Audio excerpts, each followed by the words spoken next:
বন্ধুরা, কেমন আছ সবাই? আমি তামিমা। আমার খুব কম বয়সেই বিয়ে হয়ে যায়। সবকিছুই ভালোভাবে চলছিল। আমি আমার স্বামীকে অনেক ভালোবাসতাম। আমাদের দিনকাল বেশ ভালোই কাটছিল। কিন্তু একদিন এক কাল রাতে আমার স্বামী অফিস থেকে ফেরার পথে বাইক দুর্ঘটনায় মারা যায়। সেই থেকে আমি একেবারে একা হয়ে যাই। আমার পুরো পৃথিবীটাই পাল্টে যায়। আমাদের পরিবারে আমি, আমার শ্বশুর শাশুড়ি আর আমার স্বামীর ছোট ভাই থাকত। তার নাম ছিল সোহেল। তার বয়স আমার থেকে একটু বেশি হবে। কিছুদিন পর আমি লক্ষ্য করলাম আমার চলাফেরা কেউ নজর করছে। পরে জানতে পারলাম সে আর কেউ নয়, আমার দেবর সোহেল। সে এখন কেন জানি আমার দিকে চেয়ে থাকে, আর আমি তাকালেই লজ্জা পেয়ে মুখ সরিয়ে নেয়। এভাবেই বেশ কিছুদিন কাটতে থাকল।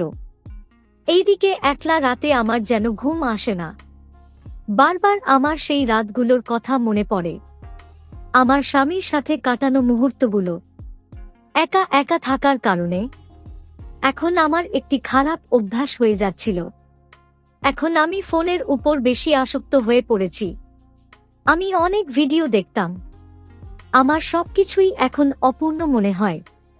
তাই মাঝে মাঝে ভাবতাম যদি এখন কেউ আমাকে বিয়ে করত। আমি মনে মনে আমার দেবর সোহেলকে নিয়ে ভাবতে শুরু করলাম, কেন সে এখন আমার দিকে চেয়ে থাকে, আর কেন আমি তার দিকে তাকালে সে লজ্জা পায়। আমি ঠিক করলাম তাকে একটু বাজিয়ে দেখি। তার মনে কি আমার জন্য কোন ভালোবাসা আছে নাকি অন্য কিছু।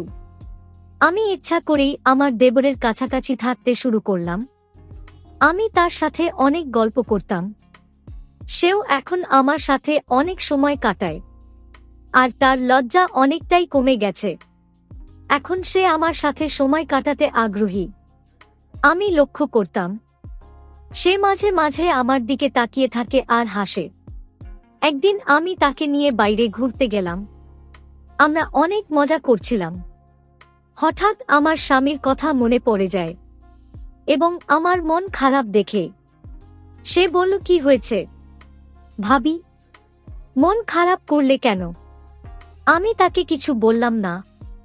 পরে সে নিজেই বলল, ভাইয়ার কথা মনে হয়েছে বুঝি? আমি বললাম, হ্যাঁ। সে আমার হাতটি ধরে বলল, ভাবি, আমি একটা কথা তোমাকে বলতে চাই। তুমি যদি রাগ না করো তাহলে আমি বলবো। আমি বললাম, হ্যাঁ বলো। সে বলল, আমি তোমাকে অনেক ভালোবাসি।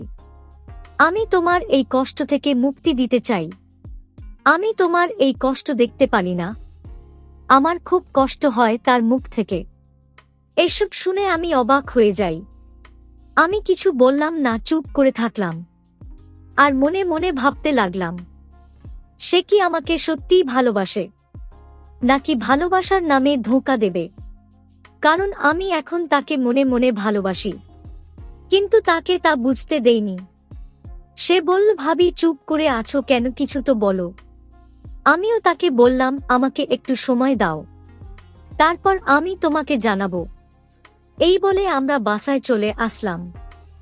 আমি দেখলাম সোহেলের অনেক টেনশনে আছে।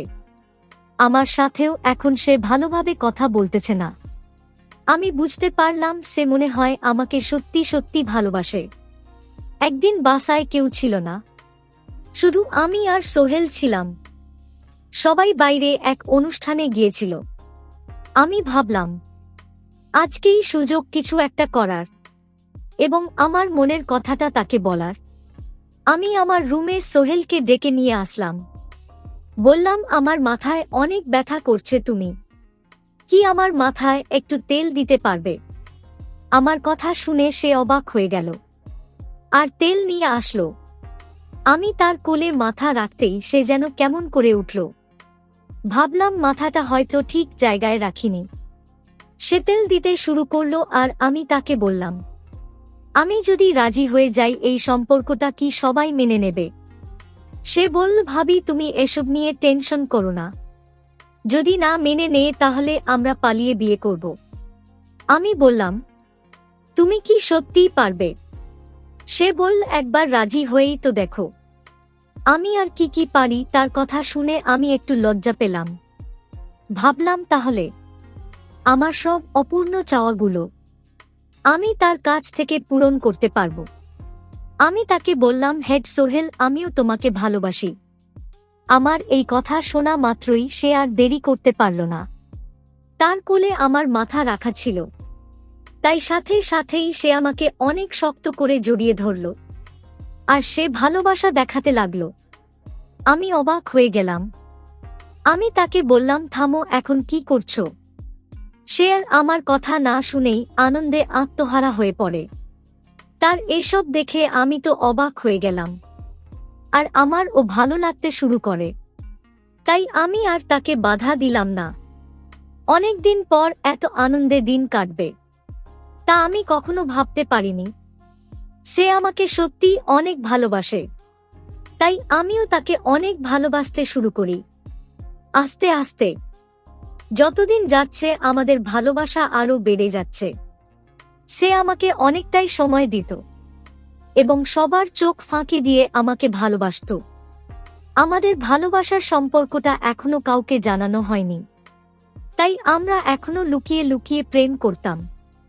এখন আর আগের মতো খারাপ লাগতো না, কারণ আমার মন খারাপ হলেই সে আমাকে বাইরে ঘুরতে নিয়ে যেত বা বিকেল বেলায় পার্কে নিয়ে যেত। আমরা অনেক গল্প করতাম এবং সে আমাকে ভালোবাসত। এতে আমার মন ভালো হয়ে যেত। এভাবেই আমাদের দিন কাটতে থাকে। আমরা একে অপরের সাথে অনেক ঘনিষ্ঠ সময় কাটাচ্ছিলাম। একদিন আমি তাকে বললাম, এভাবে লুকিয়ে লুকিয়ে আর কতদিন আমাকে ভালোবাসবে? এবার ঘরের বউ করে নিলে তো হয়। আমার কথা শুনে সে অনেক খুশি হয়ে যায়। তখনই বলল, চলো এখনই বিয়ে করে আসি। আমার কোন সমস্যা নেই, কারণ এখন তো আমি একটা ছোট জব করি। আমাদের দুজনের দিন কেটে যাবে। তার কয়েকদিন পর আমরা কাউকে না জানিয়ে বিয়ে করে ফেলি। পরে সে বাড়িতে জানায়। সবাই এই খবর শুনে অবাক হয়ে যায়। আমার শ্বশুর খুব ভালো মনের মানুষ ছিলেন। তিনি আমার কথা অনেক ভাবতেন, কারণ তার বড় ছেলে মারা যাওয়ার পর থেকেই তিনি আমাকে নিয়ে খুব টেনশনে থাকতেন। আমি তার ছোট ছেলেকে বিয়ে করার কারণে তিনি রাগ করেননি, বরং খুশি হয়েছিলেন। আমাদের সম্পর্কটা বাসার সবাই মেনে নেয়। আমি এখনো ভাবতে পারিনি যে সবাই এই সম্পর্কটা এত দ্রুত মেনে নেবে। আমি তো মনে মনে ভেবেছিলাম যে আমাদের হয়তো বাসা থেকে চলে যেতে হবে। যাক, এসব কিছুই হয়নি, ভালোই হয়েছে। তারপর থেকে আমি আর সোহেল সুখের সংসার শুরু করি। আমি তার অনেক যত্ন নিতাম, আর সে আমার অনেক খেয়াল রাখত এবং ভালোবাসা দিত। এটা আমার খুব ভালো লাগতো। এভাবেই আমাদের দিনগুলো কাটতে থাকে। গল্পটা কেমন লাগলো জানাতে ভুলো না। তোমাদের সাথেও কি এমন কোন ঘটনা ঘটেছে? যদি ঘটে থাকে তাহলে কমেন্টে জানাতে ভুলো না। আরও মজার মজার রোমান্টিক গল্প শুনতে চাইলে ভিডিওটি লাইক, শেয়ার এবং চ্যানেলটি সাবস্ক্রাইব করতে ভুলো না। ধন্যবাদ।